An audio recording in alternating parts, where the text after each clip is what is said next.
Today's reading begins in Leviticus, chapter 14, starting in verse 1. The Lord spoke to Moses, saying, "This shall be the law of the leper in the day of his cleansing. He shall be brought to the priest, and the priest shall go out of the camp. The priest shall examine him. Behold, if the plague of leprosy is healed in the leper, then the priest shall command them to take for him who is to be cleansed 2 living clean birds, cedar wood, scarlet, and hyssop. The priest shall command them to kill one of the birds in an earthen vessel over running water. As for the living bird, he shall take it, the cedar wood, the scarlet, and the hyssop, and shall dip them and the living bird in the blood of the bird that was killed over the running water. He shall sprinkle on him who is to be cleansed from the leprosy 7 times, and shall pronounce him clean, and shall let the living bird go into the open field. He who is to be cleansed shall wash his clothes, and shave off all his hair, and bathe himself in water, and he shall be clean. After that he shall come into the camp, but shall dwell outside his tent 7 days. It shall be on the 7th day that he shall shave all his hair off his head, and his beard, and his eyebrows. He shall shave off all his hair. He shall wash his clothes, and he shall bathe his body in water. Then he shall be clean. On the 8th day he shall take 2 male lambs without defect, 1 ewe lamb a year old without defect, 3/10 of an ephah of fine flour for a meal offering, mixed with oil, and 1 log of oil. The priest who cleanses him shall set the man who is to be cleansed, and those things, before the Lord, at the door of the tent of meeting. The priest shall take 1 of the male lambs, and offer him for a trespass offering with the log of oil, and wave them for a wave offering before the Lord. He shall kill the male lamb in the place where they kill the sin offering and the burnt offering, in the place of the sanctuary, for as the sin offering is the priest's, so is the trespass offering. It is most holy. The priest shall take some of the blood of the trespass offering, and the priest shall put it on the tip of the right ear of him who is to be cleansed, and on the thumb of his right hand, and on the big toe of his right foot. The priest shall take some of the log of oil, and pour it into the palm of his own left hand. The priest shall dip his right finger in the oil that is in his left hand, and shall sprinkle some of the oil with his finger 7 times before the Lord. The priest shall put some of the rest of the oil that is in his hand on the tip of the right ear of him who is to be cleansed, and on the thumb of his right hand, and on the big toe of his right foot, upon the blood of the trespass offering. The rest of the oil that is in the priest's hand he shall put on the head of him who is to be cleansed, and the priest shall make atonement for him before the Lord. The priest shall offer the sin offering, and make atonement for him who is to be cleansed because of his uncleanness. Afterward he shall kill the burnt offering. Then the priest shall offer the burnt offering and the meal offering on the altar. The priest shall make atonement for him, and he shall be clean. If he is poor and can't afford so much, then he shall take 1 male lamb for a trespass offering to be waved, to make atonement for him, and 1/10 of an ephah of fine flour mixed with oil for a meal offering, and a log of oil, and 2 turtle doves, or 2 young pigeons, such as he is able to afford, and the one shall be a sin offering, and the other a burnt offering. On the 8th day he shall bring them for his cleansing to the priest, to the door of the tent of meeting, before the Lord. The priest shall take the lamb of the trespass offering, and the log of oil, and the priest shall wave them for a wave offering before the Lord. He shall kill the lamb of the trespass offering. The priest shall take some of the blood of the trespass offering, and put it on the tip of the right ear of him who is to be cleansed, and on the thumb of his right hand, and on the big toe of his right foot. The priest shall pour some of the oil into the palm of his own left hand, and the priest shall sprinkle with his right finger some of the oil that is in his left hand 7 times before the Lord. Then the priest shall put some of the oil that is in his hand on the tip of the right ear of him who is to be cleansed, and on the thumb of his right hand, and on the big toe of his right foot, on the place of the blood of the trespass offering. The rest of the oil that is in the priest's hand he shall put on the head of him who is to be cleansed, to make atonement for him before the Lord. He shall offer 1 of the turtle doves, or of the young pigeons, whichever he is able to afford, of the kind he is able to afford, the one for a sin offering, and the other for a burnt offering, with the meal offering. The priest shall make atonement for him who is to be cleansed before the Lord. This is the law for him in whom is the plague of leprosy, who is not able to afford the sacrifice for his cleansing. The Lord spoke to Moses and to Aaron, saying, "When you have come into the land of Canaan, which I give to you for a possession, and I put a spreading mildew in a house in the land of your possession, then he who owns the house shall come and tell the priest, saying, 'There seems to me to be some sort of plague in the house.' The priest shall command that they empty the house before the priest goes in to examine the plague, that all that is in the house not be made unclean.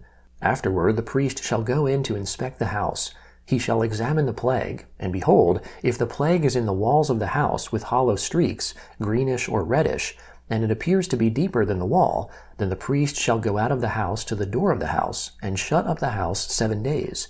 The priest shall come again on the 7th day, and look. If the plague has spread in the walls of the house, then the priest shall command that they take out the stones in which is the plague, and cast them into an unclean place outside of the city. He shall cause the inside of the house to be scraped all over. They shall pour out the mortar that they scraped off outside of the city into an unclean place. They shall take other stones, and put them in the place of those stones, and he shall take other mortar, and shall plaster the house. If the plague comes again, and breaks out in the house after he has taken out the stones, and after he has scraped the house, and after it was plastered, then the priest shall come in and look. And behold, if the plague has spread in the house, it is a destructive mildew in the house. It is unclean. He shall break down the house, its stones and its timber, and all the house's mortar. He shall carry them out of the city into an unclean place. Moreover, he who goes into the house while it is shut up shall be unclean until the evening. He who lies down in the house shall wash his clothes, and he who eats in the house shall wash his clothes. If the priest shall come in and examine it, and behold, the plague hasn't spread in the house, after the house was plastered, then the priest shall pronounce the house clean, because the plague is healed. To cleanse the house he shall take 2 birds, cedar wood, scarlet, and hyssop. He shall kill one of the birds in an earthen vessel over running water. He shall take the cedar wood, the hyssop, the scarlet, and the living bird, and dip them in the blood of the slain bird, and in the running water, and sprinkle the house 7 times. He shall cleanse the house with the blood of the bird, and with the running water, with the living bird, with the cedar wood and the hyssop, and with the scarlet. But he shall let the living bird go out of the city into the open field. So shall he make atonement for the house, and it shall be clean. This is the law for any plague of leprosy, and for an itch, and for the destructive mildew of a garment, and for a house, and for a swelling, and for a scab, and for a bright spot, to teach when it is unclean, and when it is clean. This is the law of leprosy. The Gospel of Mark, chapter 6, starting in verse 30. The apostles gathered themselves together to Jesus, and they told him all things, whatever they had done, and whatever they had taught. He said to them, Come away into a deserted place, and rest a while. For there were many coming and going, and they had no leisure so much as to eat. They went away in the boat to a deserted place by themselves. They saw them going, and many recognized him, and ran there on foot from all the cities. They arrived before them and came together to him. Jesus came out, saw a great multitude, and he had compassion on them, because they were like sheep without a shepherd, and he began to teach them many things. When it was late in the day, his disciples came to him and said, This place is deserted, and it is late in the day. Send them away, that they may go into the surrounding country and villages, and buy themselves bread, for they have nothing to eat. But he answered them, You give them something to eat. They asked him, Shall we go and buy 200 denarii worth of bread, and give them something to eat? He said to them, How many loaves do you have? Go see. When they knew, they said, 5, and 2 fish. He commanded them that everyone should sit down in groups on the green grass. They sat down in ranks, by hundreds and by 50s. He took the 5 loaves and the 2 fish, and looking up to heaven, he blessed and broke the loaves, and he gave to his disciples to set before them, and he divided the 2 fish amongst them all. They all ate and were filled. They took up 12 baskets full of broken pieces, and also of the fish. Those who ate the loaves were 5,000 men. Immediately he made his disciples get into the boat and go ahead to the other side, to Bethsaida, while he himself sent the multitude away. After he had taken leave of them, he went up the mountain to pray. When evening had come, the boat was in the middle of the sea, and he was alone on the land.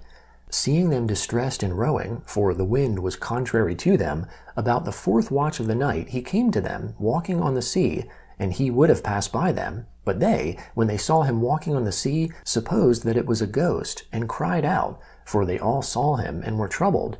But he immediately spoke with them, and said to them, Cheer up, it is I, don't be afraid.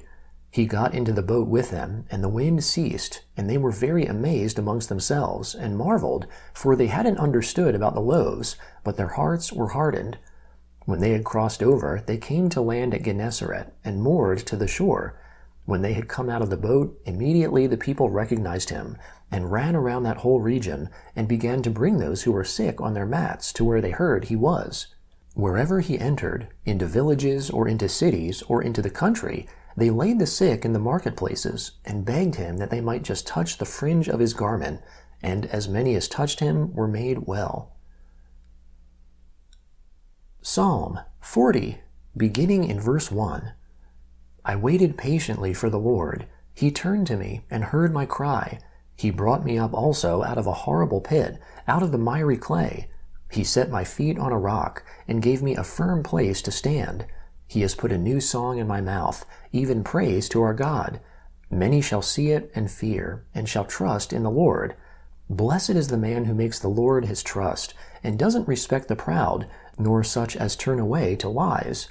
Many, Lord my God, are the wonderful works which you have done, and your thoughts which are towards us. They can't be declared back to you. If I would declare and speak of them, they are more than can be counted. Sacrifice and offering you didn't desire. You have opened my ears. You have not required burnt offering and sin offering.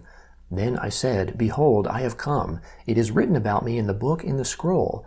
I delight to do your will, my God. Yes, your law is within my heart. I have proclaimed glad news of righteousness in the great assembly. Behold, I will not seal my lips. Lord, you know. I have not hidden your righteousness within my heart. I have declared your faithfulness and your salvation. I have not concealed your loving kindness and your truth from the great assembly. Proverbs chapter 10, beginning in verse 11. The mouth of the righteous is a spring of life, but violence covers the mouth of the wicked. Hatred stirs up strife, but love covers all wrongs.